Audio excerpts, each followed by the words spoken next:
Mirëmbrëma në Xhiro me Syçin. Sot do të flasim për zgjedhjet në Kosovë, po do ta hapim me fitoren e ekipit ton kombëtar në Leskovac, 1-0, që ishte një fitore jo vetëm që e çoi një hap më tej drejt play-offit për të vazhduar ëndrrën për kampionatin botëror, por ishte një fitore historike sepse fituam në Serbi. Këtë radhë nuk fituam me vendimin e FIFA-s për t'ia dhënë tavolinë rezultatin 13-0 ekipit shqiptar, ashtu si ndodhi 11 vjet më parë, por fituam me lojë dhe me një lojë shumë të bukur dhe me një rezultat që na dha 3 pikëshin dhe e largoi Serbinë. Pra Serbia do të jetë hera e dytë që do të digjet për në kompeticionet ndërkombëtare nga Shqipëria. Do të flasim dhe për zgjedhjet në Kosovë, me analistin dhe njohësin më të mirë, mendoj unë, të politikës ballkanike, zotin Arben Andoni. Zoti Andoni, mirë se keni ardhur.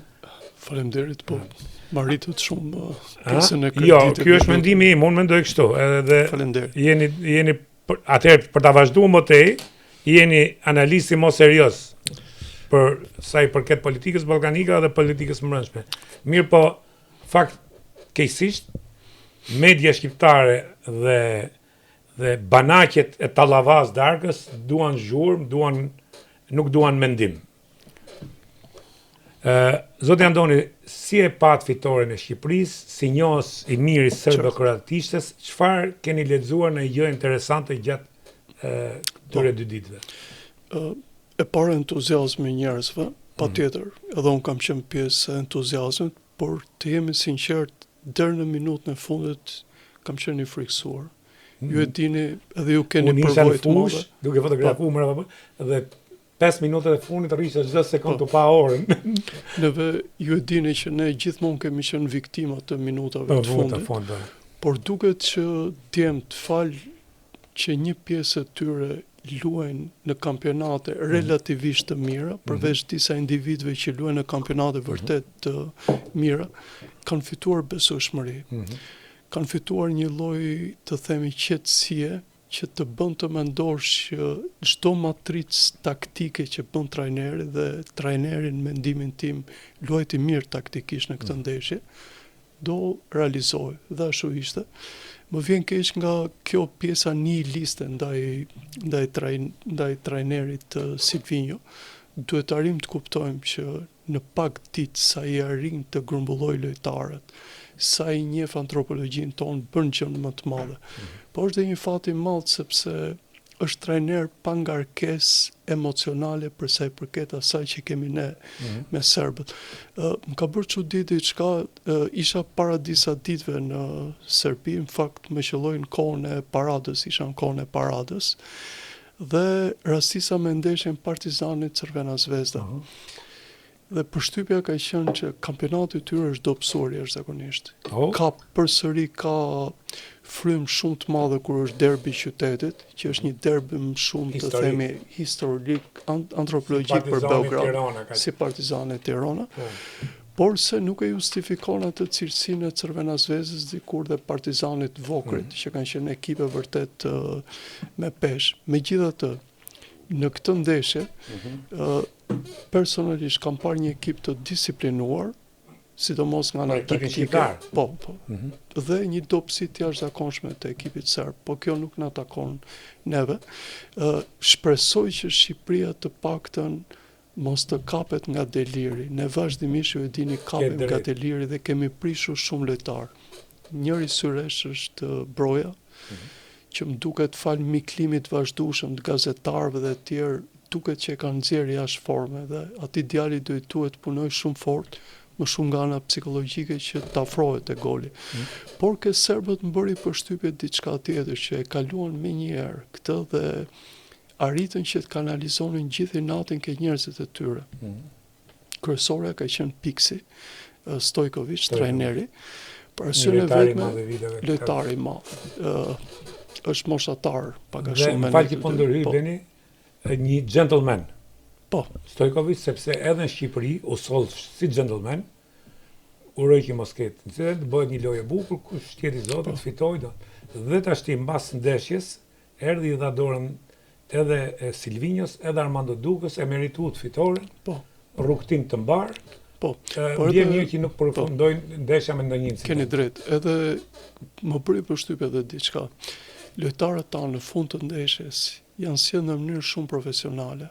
Domethënë takimi me kolegët serb ishte takim shumë miqësor sportiv. Jo, unë kisha aty nuk pak incidente. Dhe të Vetëm dy kur u shkëmbim- futën në tunelin për të shkuar në vëdhomën e Xhvesit, kur hyn në korridorin, broritën normale, Patjetër. një adrenalinë e madhe, një ndeshje me Patjetër. tension, me ashtu. Patjetër, sepse ne historikisht serbët na kanë mundur.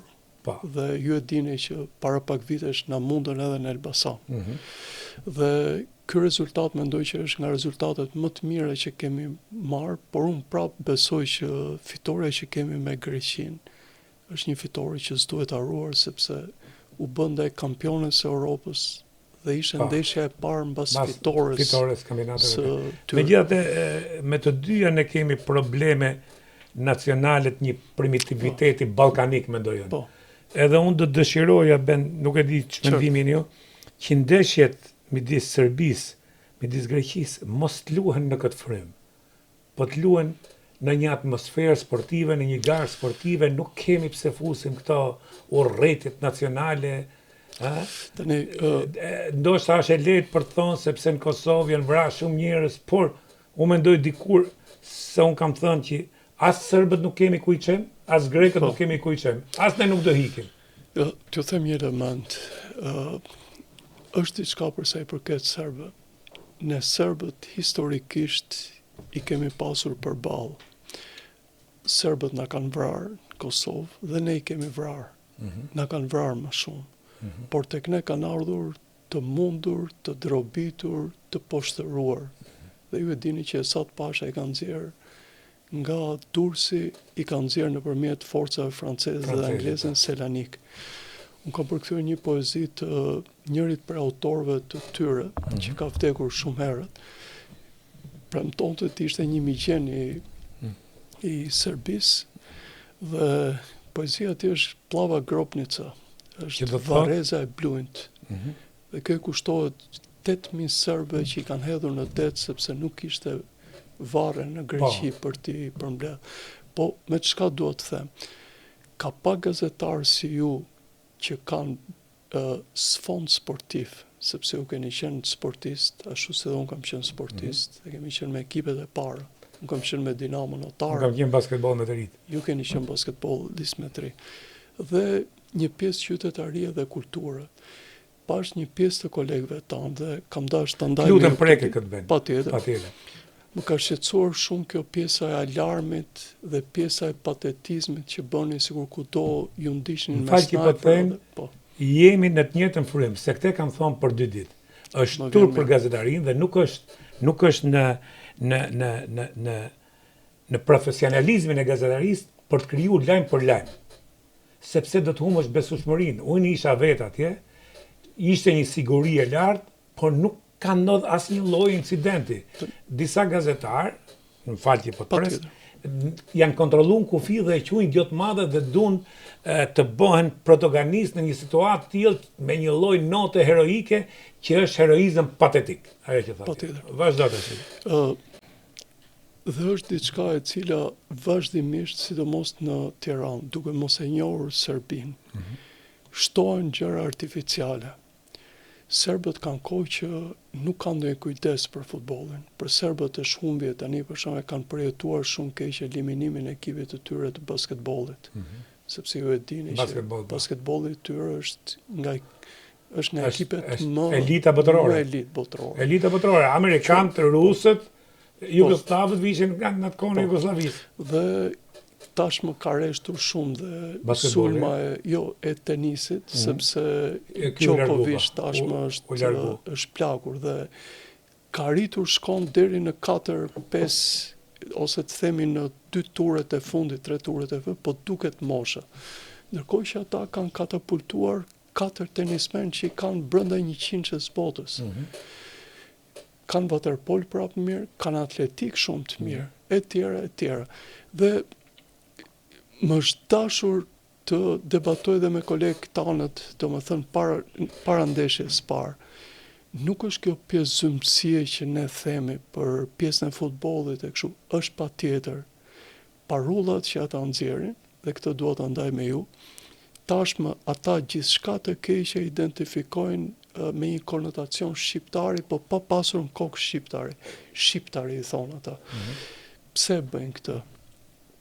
E trashëguar prej kohësh, ata në kohë të ndryshme edhe për shkak të ndarjes u kanë humbur edhe etika e parullave nacionaliste. Dhe jo vetëm janë shterë për këtë pjesa e vulgut, po janë dhe shumë kaotik. Dhe tani protestat e studentëve, ju keni për të çuditur, policëve u thoshin shqiptari, me konotacion negativ.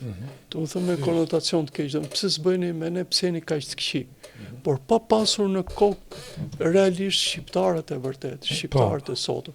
Dhe shqiptarët e sotëm, ata jo thjesht janë befasuar, po serbët e sotëm gati e kanë kthyer në pelegrinazh Shqipërinë, sidomos në pjesën turistike. Ata i ke në Shëngjin nuk e pëlqejnë shumë, sepse si duket edhe nuk duan të përballen shumë me pjesën e Kosovës, po që nga Durrësi dhe Rivierën poshtë t'i gjen pafund qytetarë serb. Dhe kjo në qoftë se do ekzistonte një frikë siç e bëjnë, ose po të ekzistonin gjëra të tjera, kjo nuk do ndodhte. Ben, mendon se kjo, se u bë interesante kjo episod, mendon se kjo ndodh pikërisht me njerëzit rural të Serbisë dhe në Beograd është më ndryshe situata. Unë nuk kam qenë, unë ishte hera parë që kam qenë, që shkova në Serbi, dhe shkuam, ne ndetëm në një hotel me disë Leskovacit edhe Nishit, dhe ditën e nesërme parandes shkuam në Nish. Me shoqëru me makinë sigurimit policisë që në ndikni për zëra. Po ishte një situatë fare e qetë Nish. Dhe ajo që dua të pyes, Ben, Nishi mu duk një qytet i trishtuar, i varfër, i pari konstruktuar, pa ndërtime të reja, domethënë nuk di me çin qytet ta krahasoj në Shqipëri. Unë mund të thoja është një lloj kavaje dikurshme, pa u bër kavaja tani, sepse kavaja ka ndryshuar. Dhe nuk kishte investime, Ben. Nuk ka investime fare në Nish. Por të them një element, jo, ndryshon shumë Novi Sadi. Është një qytet që kam parasysh se Nishi është zemra e Serbisë. Zemra i themi ne për pjesën, atje ka ngel pjesa nacionaliste. Gjithmonë këtë kuptim e kisha, pjesa më e fortë nacionaliste. Më e pakultivuar. Më e pakultivuar. Por në fakt nacionalizmi tamam si thelb vazhdon të jetë në Beograd, edhe në Novi Sad. Novi Sad për shkak dhe të përplasjes hungareze. Me sa di unë domthon kjo Nishi edhe Leskovac, se kjo zonë këtu ka qenë e banuar me qytetarë 1710 dhe aty kanë filluar pastrimet e para, më duket, a? Patjetër. Neve mbajmë domethënë si avampost Nishin, po keni parasysh Nishi në kohët antike, Nisaum, kështu quhesh. Nisaum, po. Është vendlindja e njërit prej perandorëve më të mëdhenj të Ilirisë. Dhe normalisht ne vazhdimisht e mbajmë pjesën e tillë domethënë të trashëgimisë, po ka një problem kur futemi në element historik që duhet ta ndaja me ju. Serbët e pranojnë dhe kumtojnë që kanë ardhur në shekullin e 7. Falë referencave historike kanë shumë lehtë që ta shprehin këtë. Por e çuditshme se pjesa historike nacionaliste e tyre, jo pjesa historike e vërtet bazike. Sepse historianët e tyre kanë shumë lidhje me Vienën. Dhe Viena, për shkak siç ndodhi me Shqipërinë për Skënderbeun dhe për tjera, të fut në shtratin e Prokrustit. Kaq, dhe kjo është, sepse punohet me metodika shkencore. Dhe serbët që janë larg shkollave të vërteta thonë që shqiptarët janë të ardhur në shekullin e 11. Dhe ky është thelbi i asaj. Por, për shembull, një njeri si ju, kur tjetë atje, ose njerëz të tjerë të pak të kulturuar që përballen, kanë një argument shumë të madh. Neve formacionin e parë shtetëror, neve kemi pas me shtetin e Arbërit në shekullin e 12. Dhe ti logjikisht nuk mund të bësh shtet për një shekull në qoftë se je arab. Kjo është nga çudirat më të mëdha.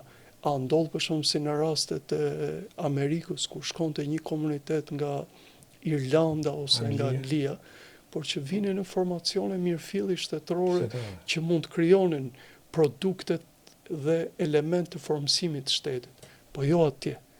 Dhe Kjo është pastaj ajo pjesa që t'ju them dhe një element tjetër. Shumica e heronjve të tyre kanë shumë lidhje me ne. Për shembull, Car Llazari që ka drejtuar luftën e Kosovës, është nga luftrat më të mëdha që ka bërë Ballkani Për 1389. 1389. Atje ka marrë pjesë Balçe i parë ka marrë pjesë e gjyshi Skënderbeut, po që ka qenë princi më i papërfillshëm me pasurinë. Dhe princi Llazari ka të jomën shqiptar. Po, Stefan Dushani i madh që ka lindur në Prizren. Stefan Dushani e ka të jomën shqiptare. Balçet janë shqiptar. Balçe i parë ishte shqiptar dhe të tjerë. Karagjozheviçi, dinastia, janë shqiptar nga Kuçi i Malit Zi, por që asnjëherë nuk e artikulonin për një çudi shumë të madhe sepse ishin shumë armiq me Obrenovićët që do vinin pastaj. U zgjatëm shumë, por është ndoshta nëse do na jepni mundësi. Për ndeshjen do ju them këtë. E lajm interesant që ke lexuar në gazetat serbe. E gjitha është përmbledhur dhe kanë zbuluar që trajneri tyre Stojković ka një kredi shumë të madhe, disa milion euro në bankat e Beogradit, ku ai kolateralo nuk e di se çfarë ka dhënë, për një pjesë të bizneseve të veta dhe kështu, dhe prandaj e kanë marrë që ai nuk ka qenë shumë i motivuar për ndeshjen dhe mbi gjitha e kanë marrë si njëri të lidhur me Vučić dhe thonë që gjithë njerëzit që janë të lidhur me Vučić nuk kanë më atë energjinë që ta drejtojnë vendin e tyre. Dhe në Leskovac problemi ka qenë që mos ta linin për publikun tjetër, por kanë shkuar të organizuar njerëz që ishin afër SNS-s, partisë zotit Vučić, por që tani është de jure i tërhequr nga aty, thjesht sepse kishin frikë që kur ka komunitete njerëzish, ata ngrihen dhe shajnë Vučić me të gjithë fjalët më të ndyra. Këtu ta vërtetoj këtë sepse asnjëherë nuk në ju emri Vučić shahe, u shah shqiptarët, vrisin shqiptarët, Kosova, Serbia, por nuk, këtë s'më kishte shku mendja, por nuk, por e di që biletat, stadiumi ishte 8.000 vetë, dhe biletat janë fut 3.500 vetë, dhe këto ishin zgjedhur nga, dhe të organizuar për shkak sepse këta janë dhe ato kontingjente të cilët kishin një frikë ben se po të ndodhte dhe një incident do të merrte një ndëshkim shumë të rëndë Serbia. Unë kam përshtypjen që ata nuk udhimset mos e dinë që Serbia nuk del këtë kampionat, atyre udhimset më shumë imazhi Vučić që po mbahet me oksigjen deri në vitin 2027, kur ju kam thënë në Serbi do bëhet një panajir shumë i madh dhe ishte caku që ai ka kërkuar të ri në pushtet. Shkurtimisht, si e mendon të ardhmen me që dolëm këtë temë, të ardhmen e Vučićit? Besoj që do mbijetoj. Korrupsioni është shumë i madh. Shumë i madh. Besoj që do mbijetoj, sepse ka bërë diçka që e bëjnë shumë, të themi, autoritaristët e kohës tonë, të lodhin duke protestuar. Ti proteston vazhdimisht dhe kur nuk merr përgjigje, nuk merr kështu, fillon përçarja, lodhja, përplasjet e brendshme. Për shkak dhe tani serbët janë të lodhur nga protestat se kur nuk ke rezultat, nuk mund të protestosh pafund. Tash si pritet tjetra me 14. Në fillim të nëntorit është një shumë e madhe dhe do shohim. Bën kthehemi në Kosovë. Po. Urime dhe Kosovës, fitoi edhe Kosova me Suedin. Fitore e madhe. Ndoshta këtu mund ngjallin pak xhelozi, po Kosova ka ekip më të mirë se sa ne. Nuk them dot që trajneri i tyre, nuk e them dot se nuk jam në nivele profesionalizmi që të them trajneri fonda i tyre është më i mirë se sa Silvinho, por është ekip më i maturuar se ne. Dhe fitore me Suedin. Dhe çfarë më bën përshtypje, nga ana antropologjike, kanë trupa më sportiv se sa ne. Ndoshta mund t'i bëjmë xheloz ata që na dëgjojnë, po.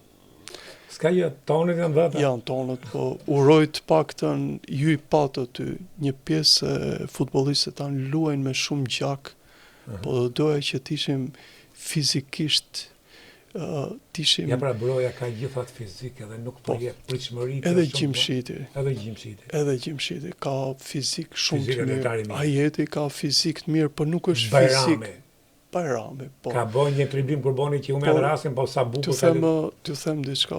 Gjithmonë unë sportistët e një ekipi kolektiv i shikoj pak si shërbimet policore në aeroporte. Imazhi i parë i një vendi, besoj ju e keni parë, edhe ju keni udhëtuar shumë. Imazhi i parë i një vendi është policia e atij vendi. Rregullsia, fiziku, qoftë meshkujt, qoftë femrat. Një rast kur kam marrë këtu shumë vjet përpara dhe shkova për herë të parë në Malzi, policët tanë me atë uniformë me një bret të diti, bëhet fjalë 20 vjet përpara. Kështu fare të shërregullt të shkalafitur. Shkalafit komplet, pa pastër. Dhe sa kaluam policët e Malizi kishte 1000 probleme atëherë, po uniforma policisë ishte krek. Kanë limituar uniformën amerikane, po. Beni për shkak Kosova. Patjetër. Si vlerëson rezultatet e zgjedhjeve lokale në Kosovë? A ishin ato të pritshme për ju dhe cilat janë fituesit dhe humbësit kryesorë në këta zgjedhje sipas jush? Nuk e besoja të kishte këtë konfigurim, po konfigurimi është shumë demokratik për sistemin zgjedhor që ka Kosova. Është një sistem që e përdor edhe Franca në pushtetin lokal, e përdorin dhe pak vende të tjera. Jep mundësi përfaqësimi shumë të madh të forcave politike, por mbi gjitha edhe një, të themi, respekt më të madh për individin. Kosova realizoi shumë mirë këtë dhe kanë një fat shumë të madh që ata numërimin e bëjnë në zonat zgjedhore. Dhe kjo i jep një lloj efikasiteti. Kuptohet shumë shpejt rezultatin, po. Shumë shpejt, por nuk duhet ta ngrem kaq shumë sepse ju e dini këshillat komunal që janë të atyre do zgjasin pak. Ndërkohë që do numërohen votat me kusht që i quajnë ata dhe votat që vinë nga diaspora dhe këto mund bëjnë disa lëvizje për shembull në 2-3 komuna që kanë dalë me diferencë shumë të vogël. Është Prishtina, është Mitrovica e Jugut, është dhe një komunë tjetër. Cilët janë fituesit e vërtet. Është pak një pyetje triki të themi, nuk e gjej dot fjalën shqip të kësaj, sepse çuditërisht vetë vendosja, me aq goditje sa çka marr në këto votime ka ruajtur nivelin e 4 viteve më përpara, që është një nivel i dobët. Nuk ram mundu të rapat. Jo. Pse? Kanë të njëjtën sasi votash, kanë marrë 3 komuna deri tash. Në këtë të vjetrën kanë 4 komuna dhe kanë ruajtur dhe janë në balotazh në 12 komuna, në të cilën në disa prej tyre janë sfidant të parë dhe në pjesën tjetër sfidant të dytë. Dhe kjo në një farë mënyrë tregon një lloj disiplinimi të elektoratit tyre. Vetëvendosja është si detachment ushtarak. Dhe çdo urdhër i Zotit Kurti. Pothuajse zbatohet. Por Zoti Kurti kohën më të madhe në këto votime harxhoi në Mitrovicën e Jugut, që donte ta përdorte si për të shkëput pak, jo për të shkëput, po këtu jemi në Kosovën. Kjo që thatë ju është e vërtet që Zoti Kurti i ka votuesit e vet si detachment ushtarak. Por kjo a do ta ndihmojë Kosovën me këtë politikë që po ndjek Kurti? Kjo është hapët një temë shumë të madhe. Më vjen keq ta them Zoti Demalia, por kjo ndodh pak edhe tek ne. Sado që sistemi është jashtëzakonisht modern dhe demokratik, po të shkosh thellë në rajonet e Kosovës janë të ndarë me zona influencë. Për shembull Lushtaku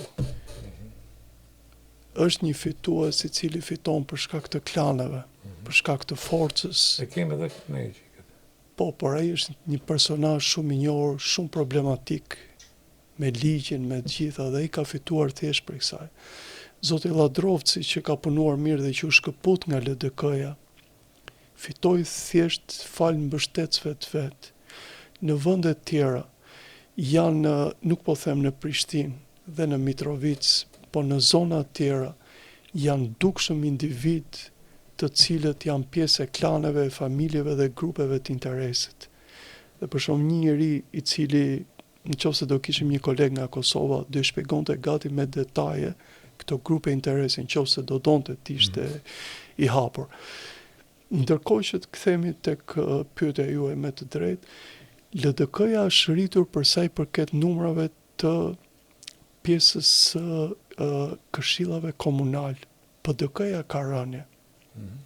PDK-ja ka rënje e para për shkak të politikave disi të paqarta, po edhe për shkak të qëndrimeve që ata kanë të dyzuar ndaj luftës, një pjesë të individëve të tyre, por edhe të kohës së gjatë që ata nuk janë në pushtet. Tashmë ju e dini që ata kanë fituar 2 komuna në pa balotazh dhe synojnë, në mos gaboj, disa të tjera, 4 të tjera. Kanë një sfidë shumë të madhe, sidomos në Mitrovicën e Jugut, me përfaqësuesin e vetëvendosjes, zotin Peci, Fatos Peci, dhe kanë pastaj edhe në Prizren, ku Prizrenin e kërkon edhe vetëvendosja, që është sfidante e dytë. Ndërkohë që vetëvendosja krejt ndryshe mori 3 me njëherë, Kamenicën, Shtimen, që i kishte edhe më përpara dhe Podujevën, dhe tani po pret që të marrë dhe këto komunat e tjera. Me pak fjalë, vetëvendosja po i përdor zgjedhjet lokale për të përgatitur për zgjedhjet e përgjithshme, me që kuptohet Zoti Kurti do e ketë shumë të vështirë ta bëjë qeverinë. Por fituesit e vërtet në këto zgjedhje ishin padyshim serbët.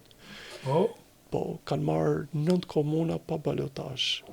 Ju e dini që në Republikën e Kosovës ka 10 komuna që pretendohet që janë me shumicë serbe. Në fakt, janë 4 me shumicë absolute, 4 komunat e Veriut, Zupin Potok, Leposavić, Mitrovica e Veriut, të cilët kanë pjesën më të madhe serbe dhe serbët janë shumë të organizuar atje sepse është lista serbska. Kurse në 6 komunat e tjera, ku bien sy Graçanica, Klokoti e të tjera,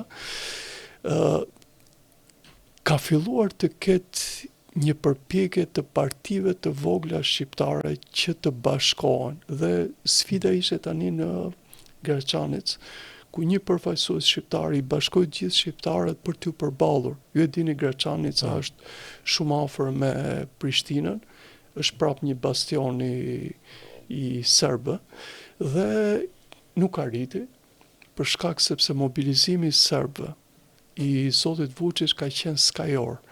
Madje pas ndeshjes ju e dini deklaratën e tij që nuk kanë fjetur gjithë natën, tha nga humbja. Por jam i gëzuar sepse po kthehemi në pushtet në Kosovë. Dhe kjo do të thotë që strukturat paralele në Kosovë të marrin sërish oksigjen, sepse Zoti Kurti për hir të vërtetës, pa çka problematikave të mëdha, u mundua t'i luftonte shumë këto strukturat paralele të tyre. Dhe ajo që pritet tani, sidomos mbas balotazhit që është në datën 9 nëntor, do jetë mënyra se si individët të cilët u larguan nga drejtësia, domethënë serbët, dhe pjesa e policëve serb, po jo ata që bashkëpunuan në bajsë dhe kështu, të rikthehen. E para për t'ia lehtësuar peshën shtetit të Kosovës përballë qytetarit serb të Kosovës, po mbi të gjitha edhe për të treguar për Bashkimin Evropian mënyrën se si funksionon ky shtet. Po ta ndiqnin me kujdes. Bashkimi Evropian, urimin e parë pati për zgjedhjen, urimin e dytë pati për serbët. Dhe kjo tregon që ata ishin të interesuar më shumë të shikonin çfarë do bëhet me serbët, se sa realisht çfarë do ndodhte në Kosovë. Problem tani do jetë pjesa se si do luhet me aleancat e vogla, që do thotë vetëvendosje, LDK, PDK, AAK. LDK, PDK, AAK kanë marrë nga 2 komuna që kanë marrë me njëherë, më duket se kanë hyp një nga këto LDK-ja, mos gaboj ka hypur dhe një komunë pa balotazh, dhe do të shikohet fal projeksioneve që do kenë për zgjedhjet e përgjithshme se çfarë aleancash vogla do bëjnë. Në mendimin tim, në qoftë se bëhet kjo aleancë, Prishtina që ka përballjen më të madhe sepse është zoti Rama. Në mendimin tim një urbanist, arkitekt i mirë që punoi, por që është penguar nga pushteti qendror, dhe përballë ka një individ shumë të mirë të vetëvendosjes, nga ata njerëzit e mirë të vetëvendosjes, i cili fal artikulimit pa urrëti, kujdesit, qetësisë, zotit Hairullah Çeku, arriti që gati të jenë në nivel të barabartë, janë me përqindje që janë larg njëri tjetrit. Dhe këtu do shikohet tashme që nëse do bëj aleancë LDK-ja me vetëvendosjen, vetëvendosja t'i hapi rrugë LDK-s. Beni, a mendon se do të ketë pasoja kë rezultat për qeverinë qendrore dhe Albin Kurtin, dhe sa do ta shfrytëzojë opozita këtë rezultat në diskursin e tyre ndaj pushtetit? Po, besoj që do ketë. Zotit Kurti duhet një testim i dytë i elektoratit vet, me çfarë pash dhe në konferencën e shtypit ishte jashtëzakonisht i kënaqur të themi, pa çka se dha aty nuk e la pa bërë një akuzë për median, për pjesën e exit pollove, por në të vërtet vetëvendosja është e kënaqur me këtë rezultat, sepse edhe mbas 2 mandateve që kanë, një që kanë për gjysmë, një që kanë të plot, konsumimit shumë të madh, problematikave shumë të ndaj që kanë sjellë Kosovës. Ju e dini, Kosova ka 300 milion të bllokuara, plus ka tani fondet e Bashkimit Evropian për zgjerimin, 6 miliard që ata kanë pjesën e tyre, i cili nuk po shkon.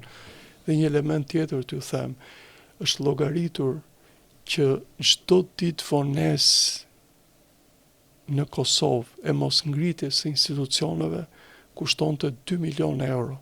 Wow!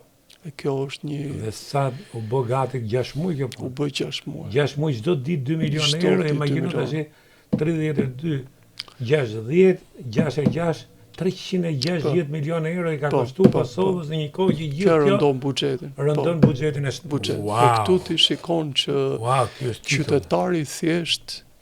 qytetari thjesht i Kosovës tashmë, që në mendimin tim janë shumë të kujdesshëm se qytetari shqiptar për pushtetin lokal. Kjo sepse po ta shikoni me kujdes, në pushtetin lokal kosovari thjesht e mendon më shumë administratorin se sa në Shqipëri që mendojnë më shumë për administratorin politikan. Dhe për shembull kjo ndodhi që UÇK-ja fitoi dhe e dini pushtetin lokal e fitoi LDK-ja, sepse ata kishin besim ke partia e Rrugovës, ke Rrugova ishte i gjallë atëherë.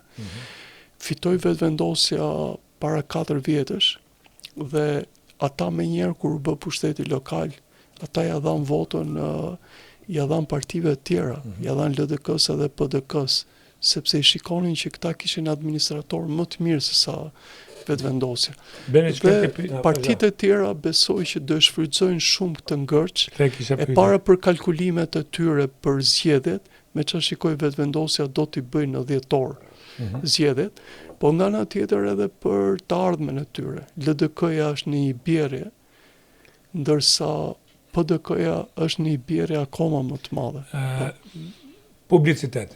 Reklam, Kantina Duka, tashmë e keni dëgjuar vazhdimisht, është prodhon një verë shkëlqyeshme, jo vetëm në Shqipëri, ka shkuar në Belgjikë dhe në Angli, pritet të shkojë edhe në Amerikë. Kantina Duka është një vend i mrekullueshëm për të shkuar dhe për të kaluar një weekend, ose për të shkuar për një dreka në fundjava dark, ka një restorant shkëlqyeshëm, ushqimi është nga 11 në 10.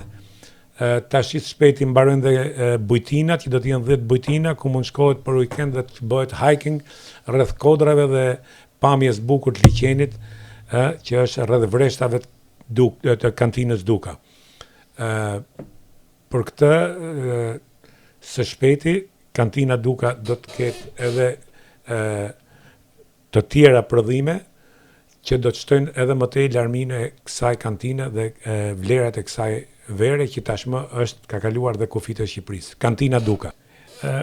Beni, a mund sjellin këto rezultate zhvendosje të reja në skenën politike në Kosovë, si krijim koalicionesh lokale ose aleancave të reja? Cili është mesazhi që i dërgojnë këto zgjedhje partnerëve ndërkombëtar Kosovës? Dhe a mund të ndikojnë këto rezultate në dialogun Kosovë-Serbi apo në pozicionin ndërkombëtar të Kosovës, si u menaxhua situata në komunat me shumicë serbe dhe a patin në një ndikim nga Serbia? Okej. Po nis nga fundi, ka pas ndikim shumë të madh nga Serbia. Zoti Vučić është përfshirë gati direkt, duhet të ishte jo vetëm i kujdesshëm, po duhet të ishte edhe më etik. Sepse sido që të jetë mesazhet e tij për në Beograd, nga Beogradi në komunat me shumicë serbe në Kosovë jepen, janë burimet, janë të gjitha elementet. Ai zgjodhi që të bënte një presion të hapur dhe ky presion ndikon shumë ke qytetari i zakonshëm serb që është i varur shumë nga Beogradi për shkak të ndihmave dhe për shkak të një pozicioni shumë të vështirë. Shumica e serbëve të Kosovës tashmë janë derdhur drejt Beogradit. Por ndërsa në Kosovë kanë problem varfërinë, në Serbi kanë një problem akoma më të madh. Serbët e Kosovës nuk duhen në Beograd, nuk i duan njerëzit. E para sepse për shkak të qarqeve të shkurtra, ata marrin pozicione të mira dhe janë vazhdimisht agresiv në pjesës tjetër, por ata janë shfrytzuar në protesta. Janë shfrytzuar në protesta kundër qytetarëve serb dhe Radojičić, njeriu që bëri Banjskan, është nga njerëzit që përflitet që organizon trupat paramilitare ndaj protestuesve. Ashtu si një nga serbët prapë të njohur të veriut të Kosovës, Veselinović, është nga njerëzit që merr tenderat kryesor në Serbi. Dhe ju kuptoni vetë urrëtitjen e serbit thjesht i cili punon, i cili mundohet të bëjë shtet, i cili do demokraci, përballë njerëzve që shkojnë kështu. Ju thoni mesazhet. Mesazhet Kosova i ka dhënë. Dhe qytetari i Kosovës i ka dhënë. Problemi është që partitë politike nuk i lexojnë për interesat e tyre. E para sepse ata janë pushtet, ata kanë një rrogë, ata kanë benefite, ndërsa njerëzit e thjeshtë jo. Ka një çudi të asaj që njerëzit thuan me mesazhet që politika kosovare ka marrë nga shteti amerikan. Ata janë thirrur përpara se Kosovës të ndodhte diçka shumë e rëndë, që unë besoj do merrte një mision tjetër, që Shtetet Bashkuara të Amerikës kanë ndërprerë marrëdhëniet e bashkëpunimit strategjik me Kosovën. Është nga gjërat më të rënda për Kosovën. Dhe që zoti Kurti me atë retorikën e vet, si të themi, monotone, të lodhshme, patetike, e anashkalon sikur është diçka shumë e zakonshme. Po. Beni, kjo që thatë jo është shumë e rëndë, dhe është e rëndë. Po. Si e spjegon faktin që në Kosovë Albin Kurti ka këtë mbështetje kaq të madhe? Besoj që ka pasur. Nuk e ka gjithmonë, por keni parasysh diçka, ju kam thënë edhe një herë tjetër, por nuk e di se ma keni ndjerë. Nuk e besoj që shqiptarët në thelb janë aq pro-amerikanë sa qishen. Neve e kemi dashur Amerikën për ato gjërat mëdha që ka bërë. Kohën e rilindjes së më vonë, ndihma e shqiptarëve në Amerikë është nga ndihmat më të paimagjinueshme dhe ata idealistë shqiptarë që kanë qenë aty kanë identifikuar dhe Shqipërinë. Një pjesë e amerikanëve gjithashtu janë nga individët që Shqipëria s'ka për t'i harruar askur. Për shkak të dinjitetit, për shkak të shpirtit, për shkak të idealizmit.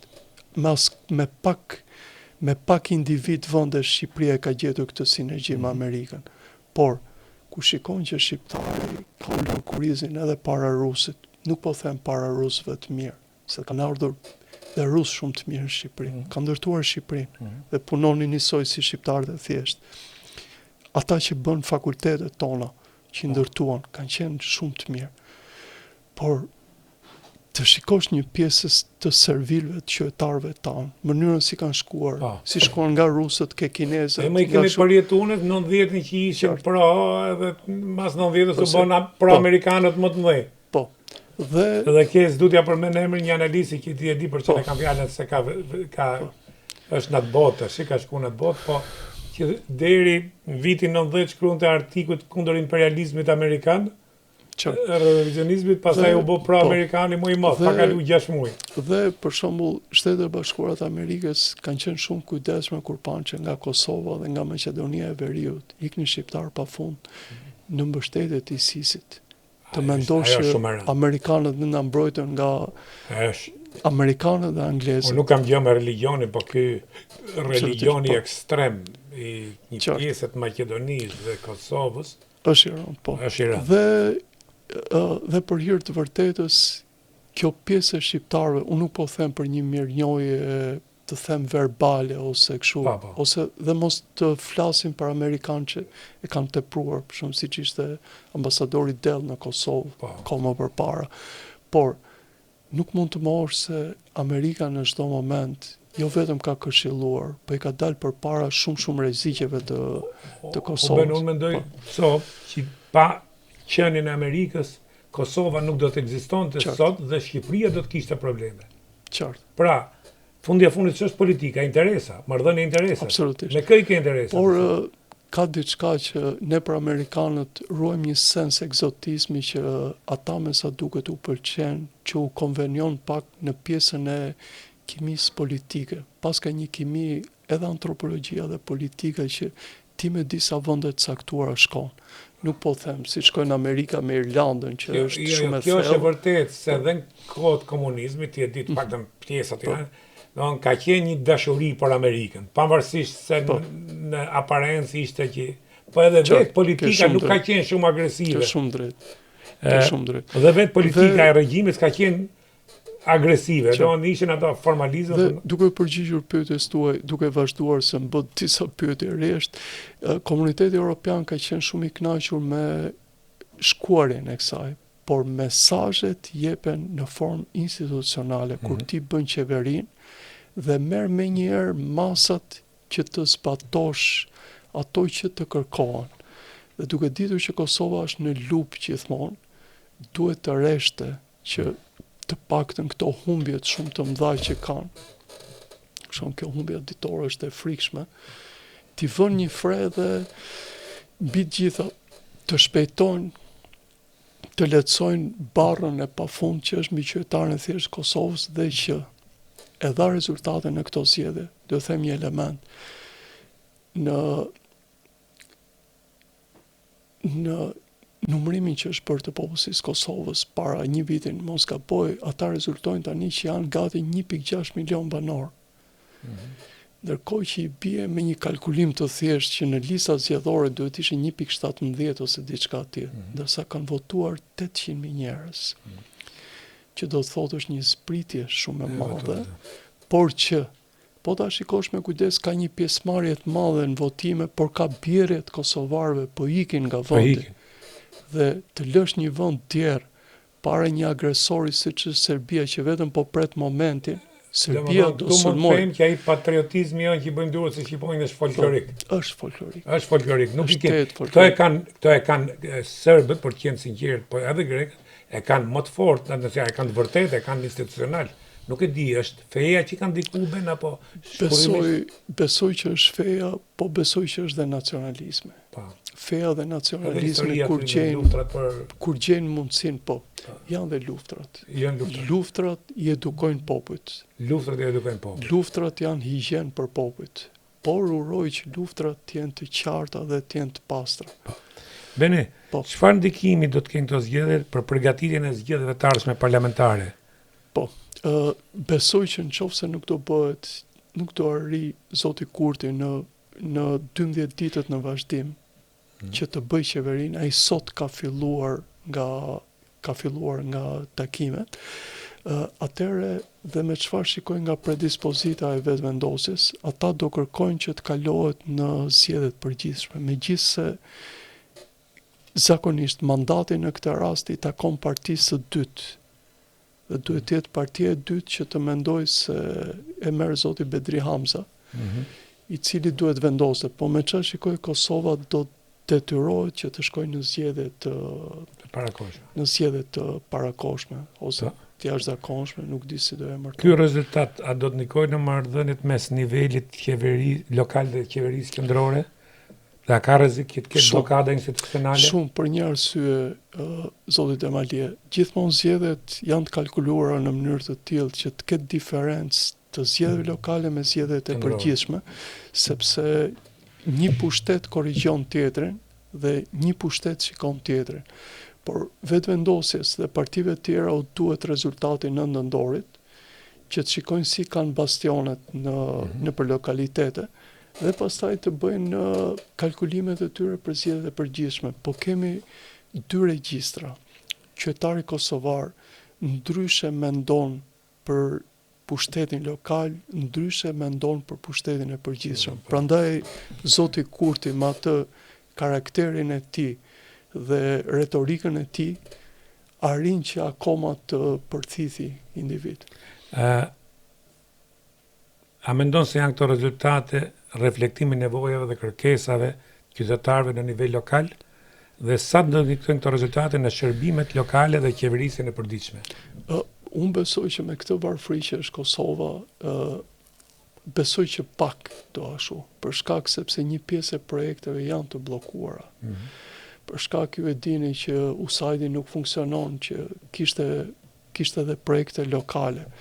Ju e dini që prapë Kosova nuk po arrin të marrë mbështetjen e dur ke kjo. Dhe në një farë mënyre këto zgjedhje më shumë kanë pesh në karakterin moral sesa në karakterin e përgjithshëm të funksionimit. Megjithatë mund të ndodhi siç po ndodh me zotin Rama në Prishtinë. A mendon se politika, dhe këtu mund ta thush dhe për Shqipërinë, se fund një këmbë jemi. Por a mendon se politika dëgjon më shumë hallet e njerëzve dhe punon më shumë për hallet e njerëzve, apo kemi një politikë të centralizuar për të ruajtur pushtetin? Po, unë besoj që politika ka kohë që ka humbur lidhjen me terrenin. Dhe më vjen keq ta them, shikoj në Tiranë që zoti Rama ka një diferencë shumë të madhe të gjërave në advance që artikulon dhe gjërat në advance që artikulon janë të jashtëzakonshme për Shqipërinë, por terreni është shumë. Dhe njëjta gjë është në Kosovë. Zoti Kurti ka kohë që ka humbur lidhjen me terrenin. Dhe Kosova nuk është vetëm Prishtina dhe Mitrovica ku ai e bën shpesh tani, po Kosova është dhe shumë vende të tjera. Për shembull e pash që ai shkoi në Prizren dhe u thoshte që do të votoni për njeriun ton, sepse ju e keni parë, me që ne nuk jemi, s'keni bërë asnjë investim e tillë. Është patetik pak, por ka marrë atë pozicionin e shtetarit, ka mësuar, por nuk arrin të kuptoj diçka që një shtetar i mirë është ai që bën shumë për atë dheun e vet, dhe që toleron. Ai nuk toleron. Nuk toleron. Gremin duket. Nuk toleron. Zotin e ruaj. Nuk toleron dhe... Bene, si, pyetja e fundit, si shikon marrëdhëniet Serbi-Shqipëri dhe bisedimet e mëtejshme pas këtyre zgjedhjeve dhe situata që është në të dy vendet? Do përgjigjem me një fjali. Që të nisi dialog... Serbi-Shqipëri, Serbi-Kosovë. Po e kuptova shumë mirë. Dialogu është i ndërprer. Negociatori i ri që është tani, që njeh shumë mirë realitetin në dy vendet, thjesht bën ecë jake. Por do të them vetëm një dialog, vetëm një sentencë, duhet dialog i ri për të nisur dialogun Kosovë-Serbi. Duhet dialog i ri për nisur dialogun Kosovë-Serbi. Dialogu deri tani është i bllokuar. Duhet një dialog i ri që ta rinisi dialogun e madh. Ju mendoni se duhet ky dialog dhe duhet filloj një dialog me pozitivitet për të ndërtuar ura, se siç thash në fillim, serbët nuk do ikin kun, asnjë nuk do ikim kun. Pra, a mund vazhdohet përjetësisht këtu? Zoti Demalia, do të arrim të kuptojmë diçka. Në qoftë se do arrim të kuptojmë që edhe Kosova është e shenjtë për serbët, dhe sëmos kosovarët, atëherë mund të ngrihet ajo që neve mendojmë, që do të thotë të dyja palët duhet të lëshojnë jashtëzakonisht. Po nuk arritëm ta kuptojmë dhe po nuk arritëm ne të edukojmë shqiptarët të themi, po Kosova ka peshë historike dhe religjionit të madh. Unë thash Stefan Dushani, ka qenë shekullin e 13. Sava ka qenë shekull në 12. Tani, më falë, kanë objekte kulti, kanë kisha tjera, pa çka se ne themi që kemi kishat paleokristiane e tjera. Por, po nuk e bëm të qartë këtë, që dhe ata kanë peshë të madhe. Dhe pa u bindur Beogradi zyrtar që me politikën që bën, që ka të ndisën kosovarët ashtu, duhet të rinë larg Kosovës, duhet t'u lëm kultet e tyre t'i respektojnë, t'i mirëmbajnë çfarë të duan, por Kosovën si shtet duhet ta lënë të bëjë jetën e vet për shqiptarët, për serbët, për bosnjakët, për turqit dhe për romë. Kujtoja deklarata e Drašković që tha e kemi humbur Kosovën, takot e vazhdojmë më. Drašković është, unë e njoh personalisht, është shkrimtar dhe shkrimtari i bën gjëra të tilla. Por po ta ndjekësh me kujdes në referenca të tjera, ai patjetër ka dhe referenca kundër nesh, ai ka dhe referenca shumë për serbët. Po. Është kjo ka një logjik njeriu, ka një arsye. Domethënë Kamaru e kanë humbur Kosovën serbët. Po. Pra ç'është kjo frym që ishte atë ditë në stadiumin, i kanë foto këtu. Po. Me hartën e Kosovës me flamurin serb. Në ky pretendim është tregon dhe ignorancë dhe primitivitet, se nuk njeriu arrin dikur. Të them një element. Ata duan të gjejnë gjithmonë dhe ke intelektualët kanë një paradigmë historike. Paradigma e tyre historike është për shembull, paradigma jonë është që ne jemi të ardhur nga Pellaskët, që e përdor një pjesë nacionaliste. Për ti kur i thua, a mund të flasim me dokumenta, me dëshmi, me kështu. Ska. Këta e mbajnë veten sikur janë viktimat e përjetshme të keqësisë së Europës në këtë kontinent. Ata duan të thonë që ne jemi hebrejt e Europës. Parojnë që hebrejt kishin lidhje me Krishtin, kurse këta nuk kanë gjetur asnjë element ose asnjë individ që ta ngrenë në lartësi të tilla. E mbyllim për sonte Ben. Faleminderit. Gjithmonë është kënaqësi biseda me Ben Andonin, por siç thash në fillim të emisionit, tallavat e darkës në përbanaqe duan tallava dhe tallava e kanë bodhë këtë vend.